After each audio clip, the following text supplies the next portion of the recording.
English theater bars. We've had 2 acts of this play. Complete suffering, both on stage and off. I don't know what your tastes are in theater. Maybe you like the sweat and the grunt school of acting. Me, I come to the theater for fun, for laughs, for excitement. Tonight, brother... Simon! Comes the producer's wife. What shall I say? Excuse me. Oh, darling. Tell me honestly, what do you think of it? Well, I can honestly say, Madge, I have never seen anything like it in my life. Oh, isn't it thrilling? Now, you stay right here. I want you to meet John. He's very clever. He used to be an actor once, you know. Yes. Yes, I know. Come, darling. I want you to meet the most fantastic man. I've told you about him. John, this is Simon Templar.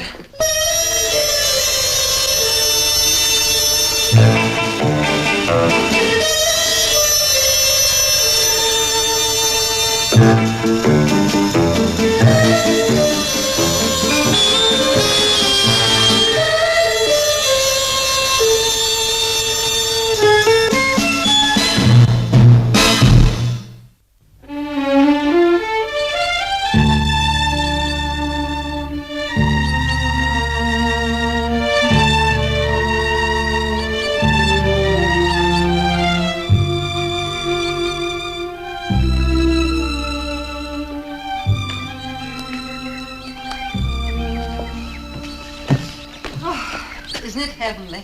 Yes. Darling, don't brood. What else can I do? The tasteless stupidity of the press and the public. Perfectly beautiful play, and I have to take it off in 3 days. All that money just gone. There'll be other plays. Should we have drinks out here? All right. A bit chilly out of the sun. Let's pull it forward. All right. There you are, Heather. That's fine. You know, I'll simply have to get up to London tomorrow and try and solve our domestic problems. Running this house without any help is absolute madness. No, I like it like this. Just the 2 of us. Oh, darling, how sweet. But it's not very practical. Hey, you're cold. No, I'm fine, really. No, I'll get you a sweater. Thank you.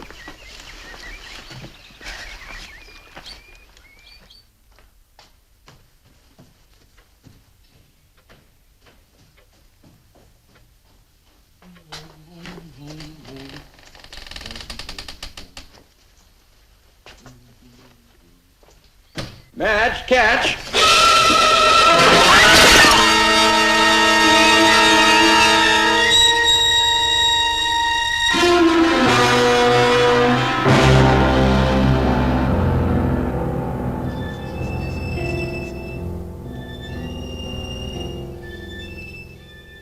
You're doing splendidly, Mrs. Clarron. Now, next week you can start getting up for a few minutes each day. Oh, isn't that rushing things a little, Doctor? Not at all. No, it's high time she was getting some exercise. Incidentally, have you met your new neighbor yet? No? Who? Adrienne Halberd. Oh, yes, she moved into Rose Cottage next door a few days after your accident. I forgot to tell you. Oh, really? What's she like? Oh, she's a very attractive girl. Wouldn't you say, Mr. Clarron? I wouldn't know. I've only seen her from a distance. I'll see you soon, Mrs. Clarron. Thank you, Doctor. Goodbye. Bye.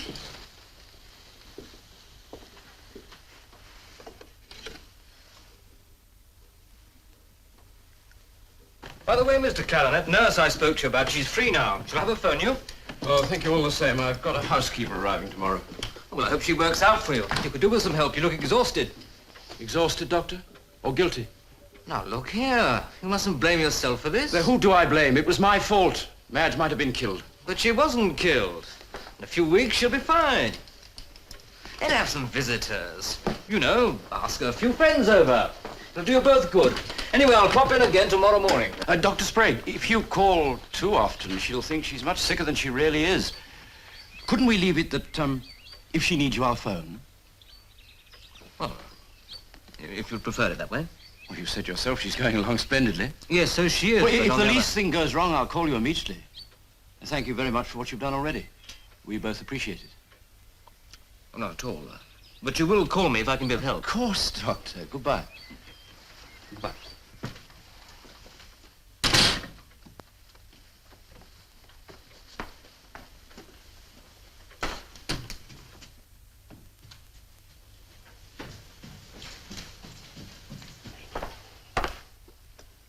Well, Dr. Sprague says that in another 6 weeks, you'll be as fit as ever. It's the best day yet.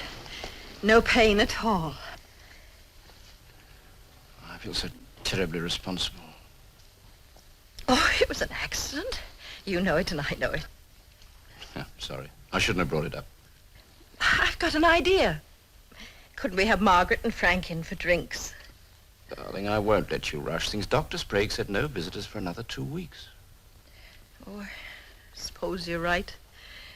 But I can have a telephone here, can't I? I phoned the post office again yesterday. And? Yes, sir. We have your order in hand, sir. We will install an upstairs extension as soon as possible, sir. They said that 2 weeks ago. There's bureaucracy for you. Anyway, maybe they'll come tomorrow. Is there anything particular you'd like for lunch? Oh, that's easiest. Now, how about some fish? A nice salad. Well, it's 11:30. There'll be new bread at the bakery. Poor darling. All this cooking and shopping and looking after me. Surely there's someone we can find to help. I phoned every agency in London. Domestic help is simply non-existent. Anyway, I enjoy looking after you.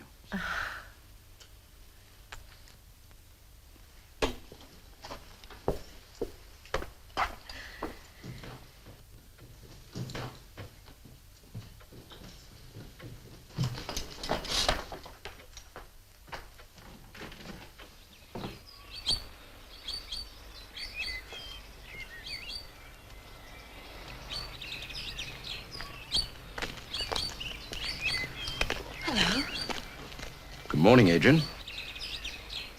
Pretty. How's Mrs. Clarron? Oh, not too well, I'm afraid. John, please let me help. I've loads of free time. Oh, that's sweet of you, Adrienne. But you never met Madge, and she's very shy with strangers. Anyway, I've got a housekeeper arriving tomorrow. Oh, that's marvellous. I hope so. 15 years with the same family in Dublin. Or so she says. Claims she's used to invalids and loves to cook. As Irish as they make 'em. There you are, Mrs. Jefferty. £2 of stewing beef. Shall I put it on the bill? If you please, Mr. Smith. Clarrons, 8 shillings stewing beef. Well, Mrs. Jefferty, now you've been in Cookham a week, do you think you're going to like it here? Oh, it's as pretty a town as you could ask for, Mr. Smith. And the Clarrons are such fine people. You give 'em my regards, won't you? Indeed, I will, Mr. Smith. Oh, Mrs. Jefferty, I wonder if you'd do me a favour. I've got an order here for Miss Halberd of Rose Cottage. She lives right next door to you. My boy's out and I've promised her for lunch. I wonder if you'd just drop it off for me. Sure, and I'll be delighted, Mr. Smith. That's very good of you. You're welcome, Mr. Smith. Come on in. Thank you.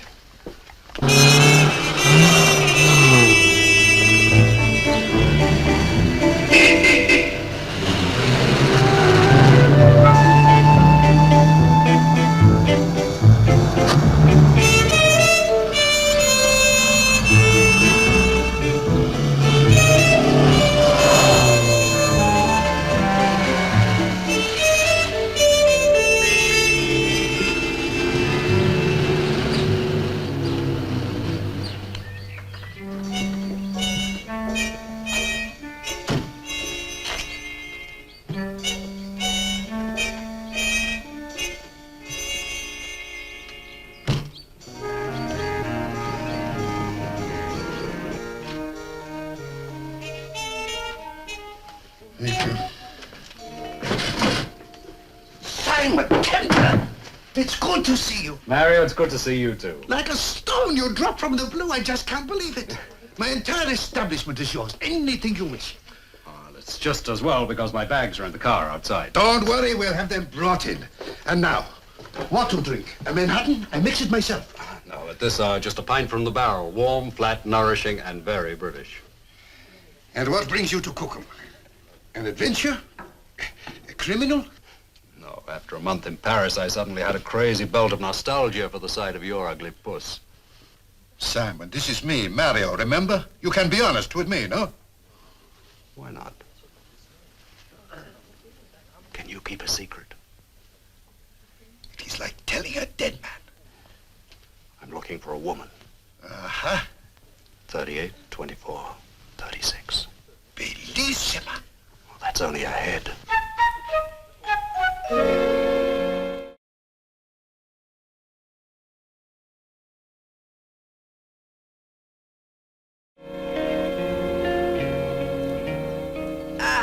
Here we are. No, it's my stewing beef. Ah, here it is at last. Thanks so much, Mrs. Jefferty. I hope it wasn't a bother. No trouble at all. A few yards out of my way on a fine day like this. Mind the eggs. Oh, yes. How's Mrs. Clarron? Well as could be expected under the circumstances. I'd love to come over and see her. Oh, no, not allowed, miss. Doctor was very hard and fast about it. No visitors. Oh, well, please tell her I was asking about her, will you? Indeed I will, miss. And good day to you. Thanks again, Mrs. Jefferty. Oh, you're welcome, miss.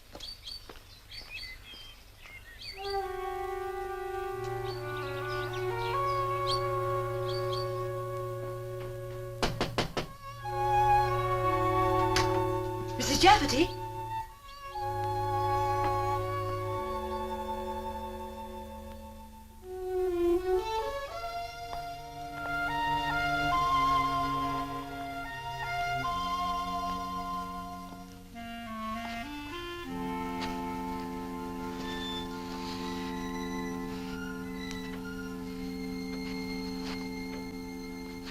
Mrs. Jefferty?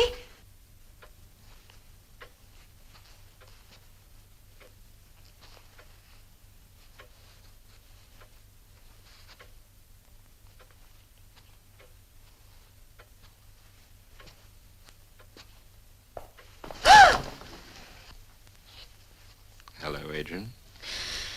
You scared the life out of me. I'm sorry. Mrs. Jefferty dropped my meat off on her way home, and she forgot this. You needn't have bothered. I'm sorry to barge in like this. I did call Mrs. Jefferty, but she didn't answer.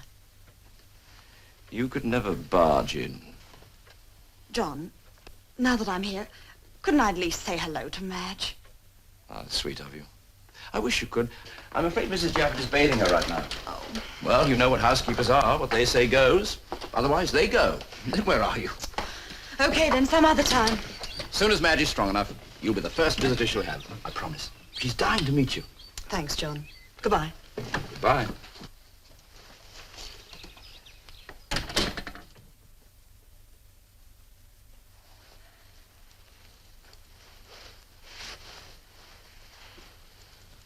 Who's that?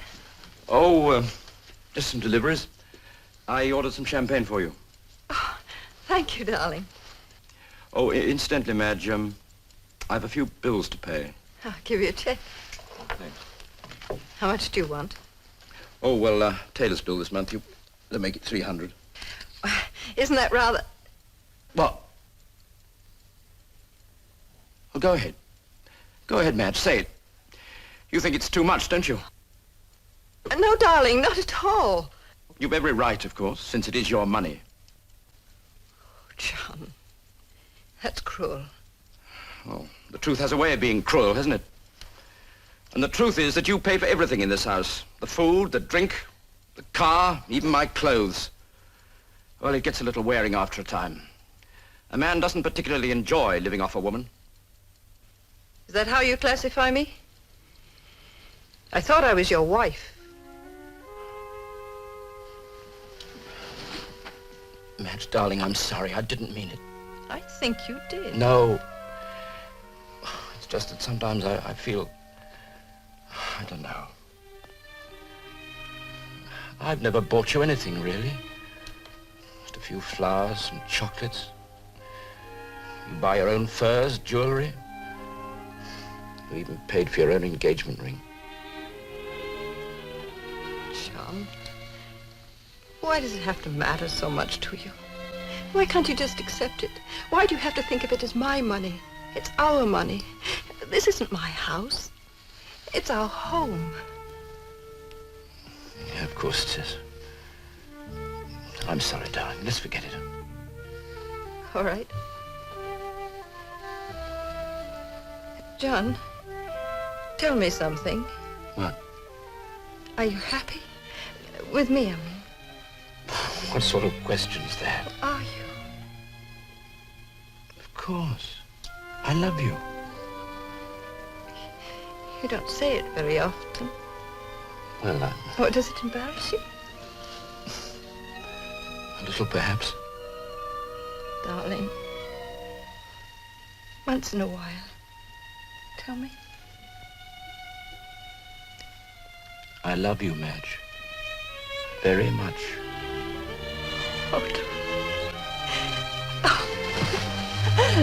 Sometimes I think if I weren't married to you, I'd die.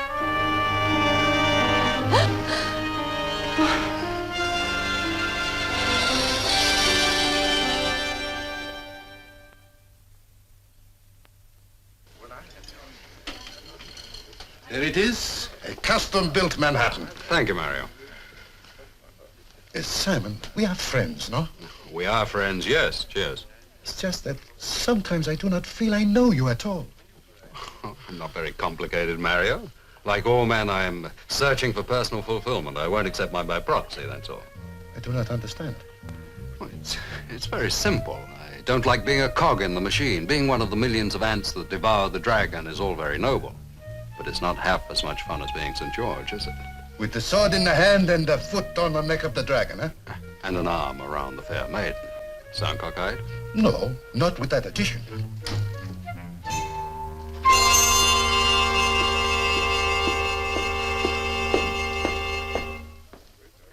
Apart from looking at the scenery, what are you doing in Cookham? And no jokes, please. What are you doing in Cookham? What do you know about a man named John Clarron? Quite recently, his wife had a serious accident. She nearly died. Well, his other wives had accidents too. They did die. He has been married before. Twice. How about another custom built? Sure. This woman coming now is the housekeeper, Oh, what's her name? Mrs. Jefferty. Mrs. Jefferty? Yes? How is Mrs. Clarron?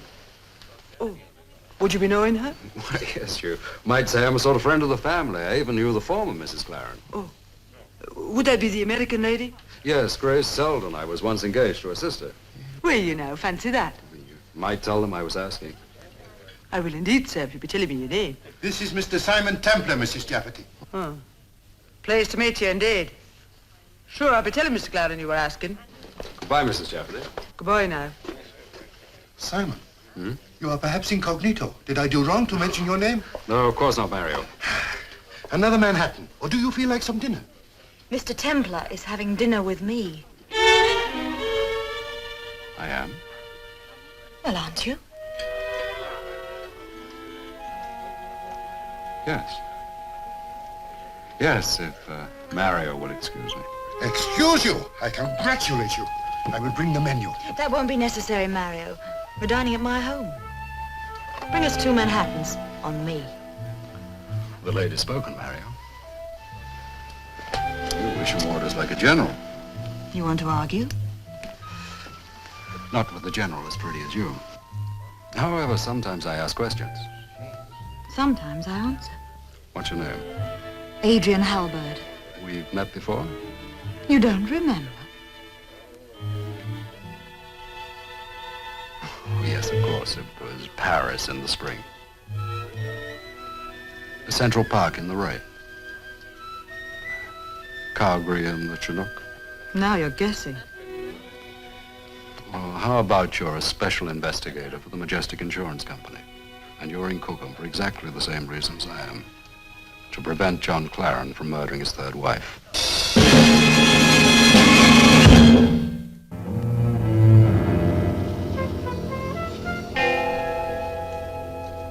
Adrienne, that was a superb dinner, except for one thing. What? You. You shattered my faith. In what? Well, in evolution. You're beautiful, you're gay, you're amusing. Oh, you're a superb cook. But you're an insurance investigator. Insurance companies found out years ago that investigators could do a lot more if they didn't look like investigators. That's true. Now, supposing we compare notes on John Clarron. All right, what do you know? Well, he went to a good school, where he never got into any trouble. And then he became an actor. Then he married and went to live in Australia. Well, the first Mrs. Clarron fell from the 10th floor of a Brisbane hotel. John collected £50,000 of insurance and then came back to England. Mm-hmm. And then he got mixed up in the theatre again. He produced a few plays in London. All of them flopped. He was virtually bankrupt. when he married American heiress Grace Selden. Yes, I knew her. What was she like? Like most pretty girls. Selfish, petulant, spoiled, but charming. Anyway, they moved to New York, and 6 months later, Grace was electrocuted. This time there was no insurance. But John did inherit $250,000, very enterprising. Very. Then he came back to England? Yes, and the same thing started all over again. More plays that flopped. I saw his last one. The day after he married Madge, John insured her life for £70,000. And a few weeks ago, she was almost killed. That's why I'm in Cookham. Adrienne. You know, there's just one thing wrong with this. I thought you would have spotted it. What? Well, up to now, Clarron has always worked alone. Don't you think it's pretty stupid of him to clutter up this operation with Mrs. Jefferty? Aren't you going to bed? No, not yet. No, I've got some work to do on the new play. Gilbert has great talent. He's written a very bad third act. You'll fix it, darling. I hope so. It'll be a tremendous success. And you'll be the most famous producer in London. Yes, we said that about the last one. Oh, this one's different. You think so? I know it. Anything else you want? No, thanks. Good night, sweet.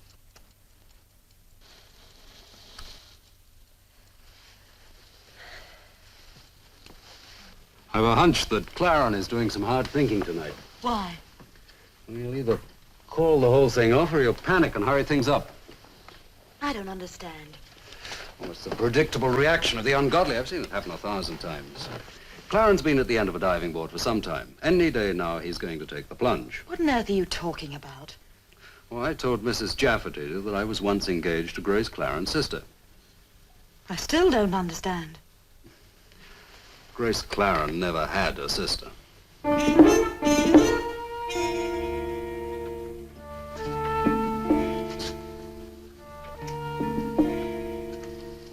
Leave Cookham. 10:30. Arrive Maidenhead. 10:43.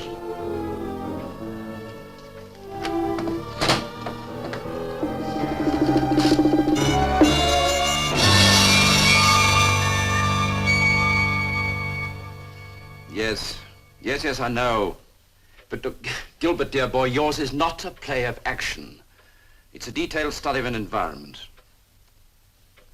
Yes. Anyway, I think I've licked our problem in the third act, and I'd like to talk to you.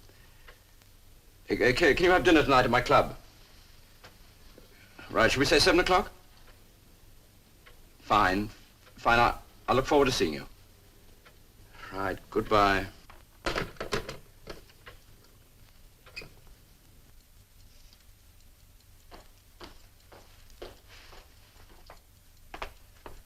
I just phoned Gilbert. I'm going to meet him. He'll see things my way now. I'm sure he will. What train are you catching? 3 o'clock, if that's all right with you. Of course. I'm meeting Gilbert at the club at 7, so I'll catch the 8:55 back. I'll leave your supper all ready for you before I go. What would you like? Oh, whatever's easiest. Well, how about a nice lamb stew? You won't have time to cook it. Of course I will. It's only 10 o'clock. I'll go down to the village and get the meat right away. Oh, John, don't take so much trouble. It's no trouble.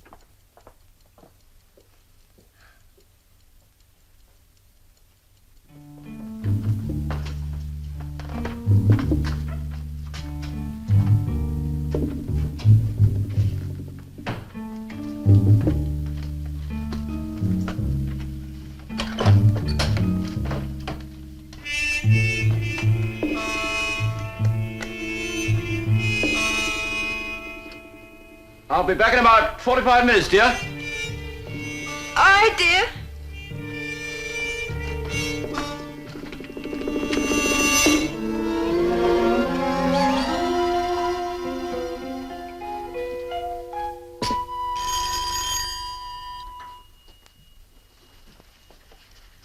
You were quick. Oh, won't you come in? Thank you, Adrienne. Would you like a cup of coffee? No, thanks. Fred, I haven't got the time. I've got to catch the 10:30 train to London. How's Madge? Oh, she's better today. That's why I came round. This is the first time I've left Mrs. Jefferty alone with her, so I took the liberty of telling her that if she needed anything, to call on you. Okay, I'll pop over after breakfast. No, I wouldn't do that. She's very independent. No, just leave them alone together unless Mrs. Jefferty telephones. Okay. Thank you, Adrienne. I'm very grateful. Well, I haven't really done anything yet. Oh, Oh, you two have met, haven't you? yes. Hello, Clarron. How are you? Fine. Well, I must fly. Am I interrupting something? No. Just I've got to catch the 10:30 train to London. Well, let me drop you at the station. Sure it's not too much trouble? No trouble at all. Keep the coffee hot. Goodbye, Adrienne. Thank you. Goodbye.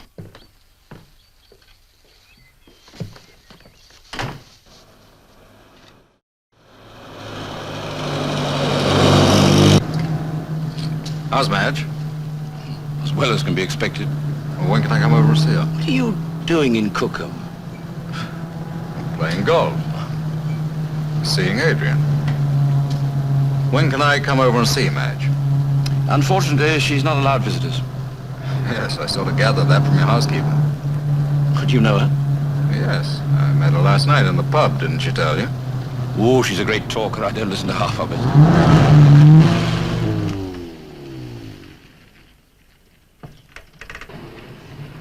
Well, thank you for the lift, Mr. Templar. You're welcome. Going to stay in town all day? No, I'm catching the 8:55 back. Have fun. Thank you. Good morning. Good morning, sir. Thank you.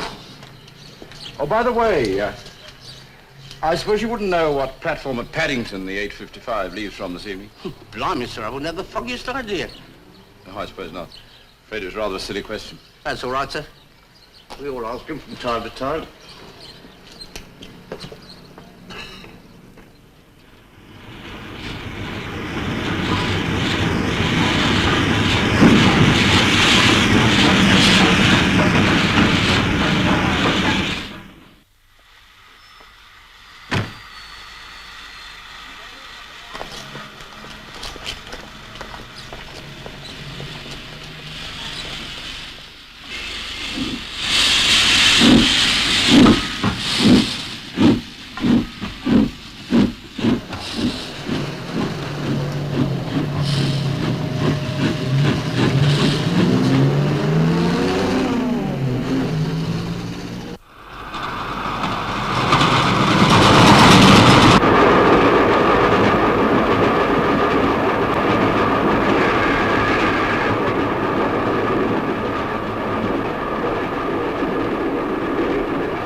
There you are, Mrs. Jefferty.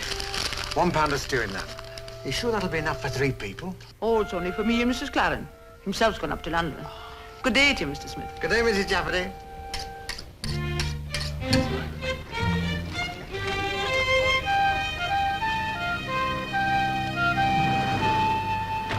Good morning, miss. Good morning. Would you be having a tin of that poison they use for rats? The brown stuff that looks like shoe polish. Do you know what I mean? Yes, we have some of it. Would you like a 4-ounce or a 10-ounce tin? 4 ounces will be doing me nicely. How much is it? 3 and 6pence. I'll get you to sign the poison book.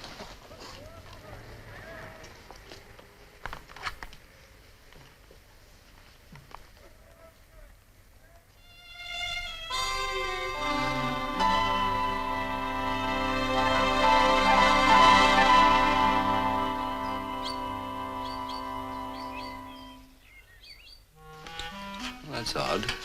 What is? Mrs. Jefferty just went in. Oh, I swear I didn't see her go out. She probably went out when you were driving John to the station.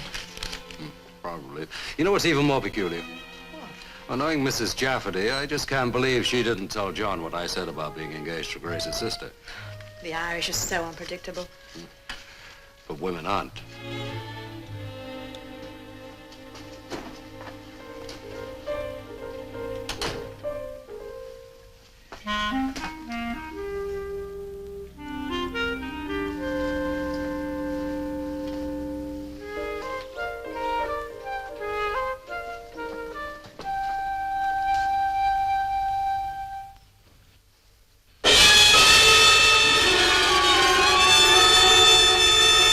I'm back, Madge. Oh, good, dear.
There we are.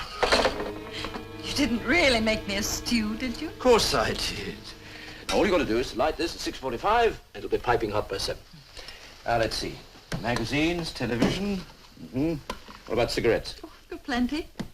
Anything else you want? Only if you're to hurry back. Bye, Madge. Have a good day, dear. I will. Goodbye, darling. Goodbye.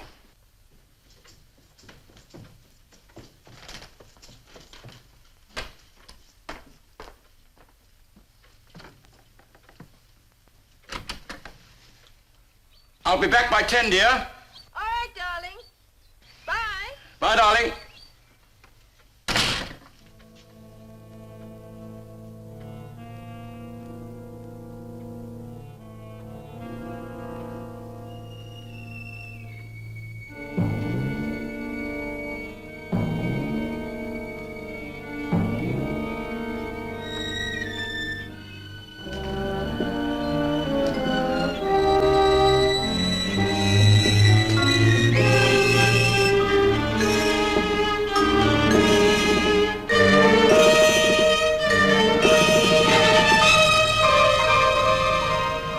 For the 3 o'clock. Due in 2 minutes, ma'am. Oh dear. It's so upset I am. I hardly know what I'm doing. It's my sister, you see. She's been taken ill and not a soul to look after her. Oh, dear. Oh, is this This side, madam, yes.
Well, Mr. Clarron, I'm not interested in these actionless, pressureless plays the modern theatre calls honest. And what's your objection to a little plot? Nothing, Gilbert, nothing. But you haven't written a play of action. What do you make the time? 6:45. Go on, Gilbert, you were saying.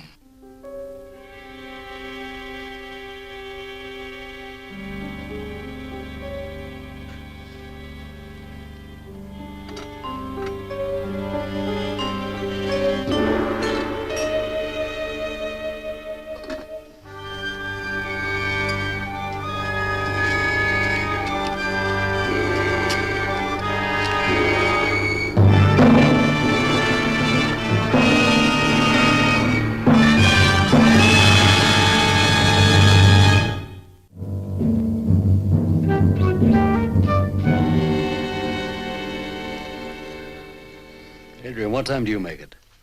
10 to 7. There's something wrong. Something very wrong. Nothing possibly can happen to Madge with John in London. No, the fact remains that Mrs. Jefferty went out at 2:30 and still isn't back. Madge has been alone in that house for 4 hours. What do you think we ought to do? I think I'll pay the Clarron ménage a little visit. Shall I come with you? No, I'll be back in 10 minutes. Don't worry.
Gilbert, dear boy, that is the point. A message, social significance. I have no message, Mr. Clarron.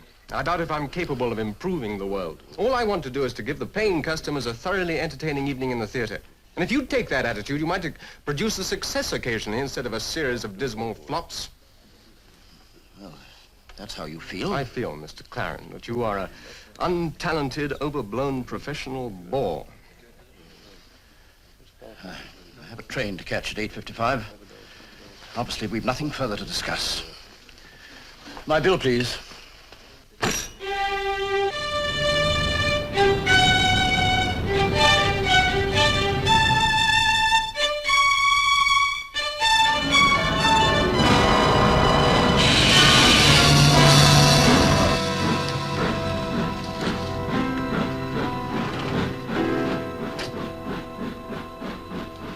Why, Dr. Sprague, what a pleasant surprise. Hello, Mr. Clarron. Oh. Your prognosis turned out to be 100% correct. Madge is doing splendidly. Well enough to be left alone. She's not alone. Remember, I told you I had a housekeeper, Mrs. Jefferty. Turned out to be an absolute treasure. Glad. She had no references. Once heard such terrifying things about servants these days. Still, I had to have someone, didn't I?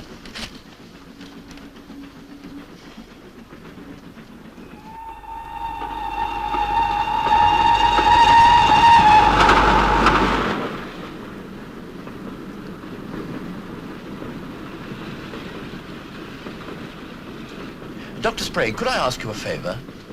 I'm sure you could, Mr. Clarron. See, a friend drove me to the station this morning, so I don't have my car with me. I wonder if you could give me a lift home. Well, it's a little out of my way. Oh, only a quarter of a mile. I'd appreciate it so much. Oh. All right.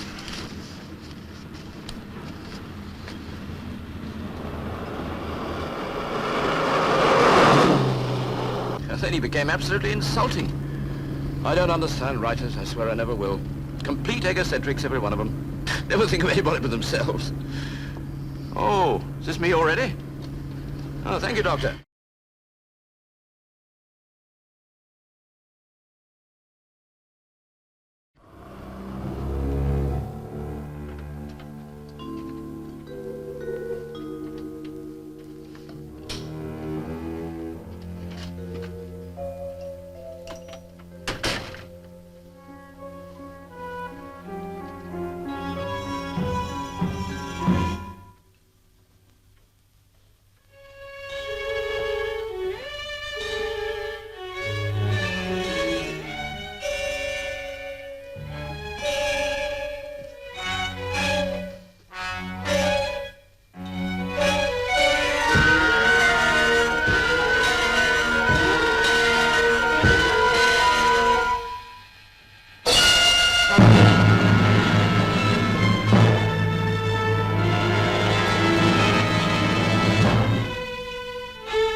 Darling? Madge, dear.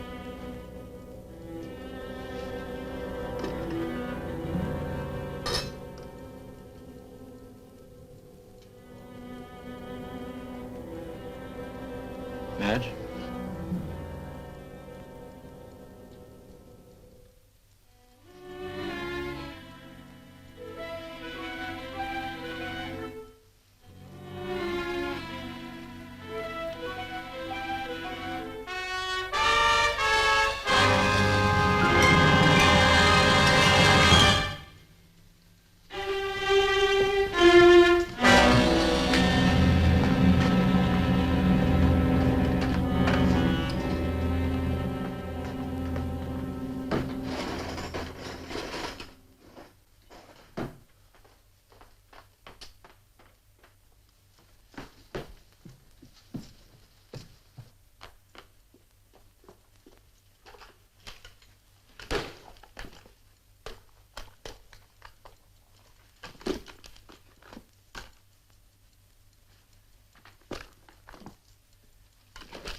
Where are you going, Clarron?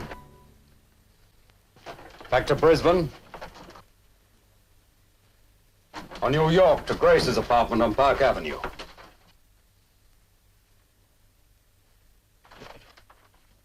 It's my wife. She's dead. Your wives have a habit of dying. What are you talking about? This. You poisoned your wife. Poisoned her? You're out of your mind. Am I? I was in London all day. Were you? You know I was. You drove me to catch the 10:30 train this morning. You saw me get on it. Yes, but you got off it again, didn't you, Clarron, at the next station up the line? I did no such thing. I had dinner with a writer. He'll vouch for it. Will he? So will the waiters. And on the train coming home, I met Dr. Sprague. He drove me straight to the door. Then who did poison your wife? It was Mrs. Jefferty. You see, I had to take her without references. I was desperate. With Madge so ill, I couldn't look after her and the house. I don't see why not. You're a very talented husband. It was Mrs. Jefferty. What possible motive could Mrs. Jefferty have for killing your wife? Robbery. She's taken Madge's jewelry. Go and look for yourself. I mean, a jewel box, it's broken open, it's empty. Who are you calling? The police. I wouldn't bother. I called them myself, Mrs. Jefferty.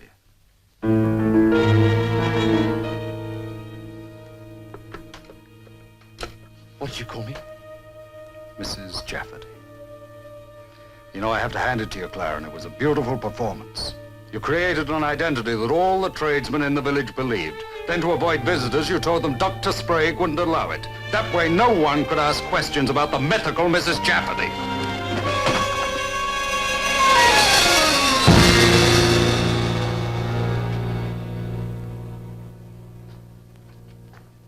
Templar. Templar, we can work this out. Can we? Yeah.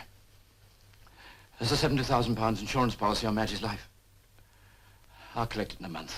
6 weeks at the most. I'll give you half. £35,000. All right, I'll make it 40. And all the jewelry here, take it. I'm not interested in the jewelry or the money. All I want to see is you get what's coming to you, Clarron. How about the first Mrs. Clarron, the one that fell from the hotel window? You pushed her. Yes. And Grace Selden in New York. Yes. And now Madge. Yes, yes. Adrienne? Did you get that? Every word.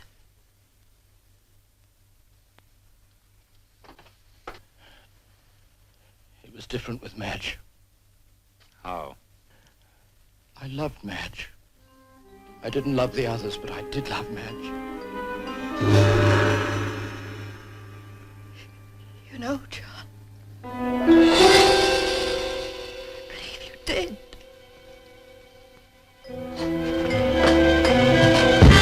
Just a minute, sir. Thank you for getting here so quickly, Inspector. You probably didn't hear too much of that, but Miss Halberd has a verbatim transcript. John, why? What did I do wrong?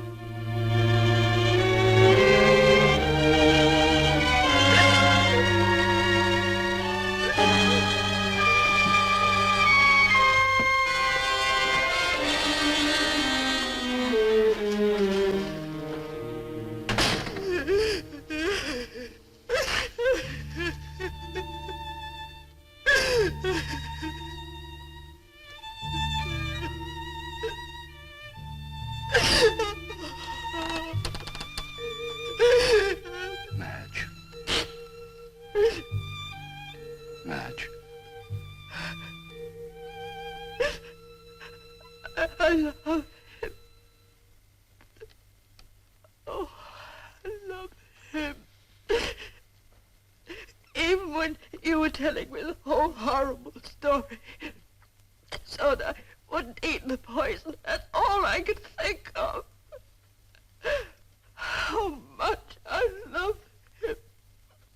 Oh, Simon, why didn't you let me die?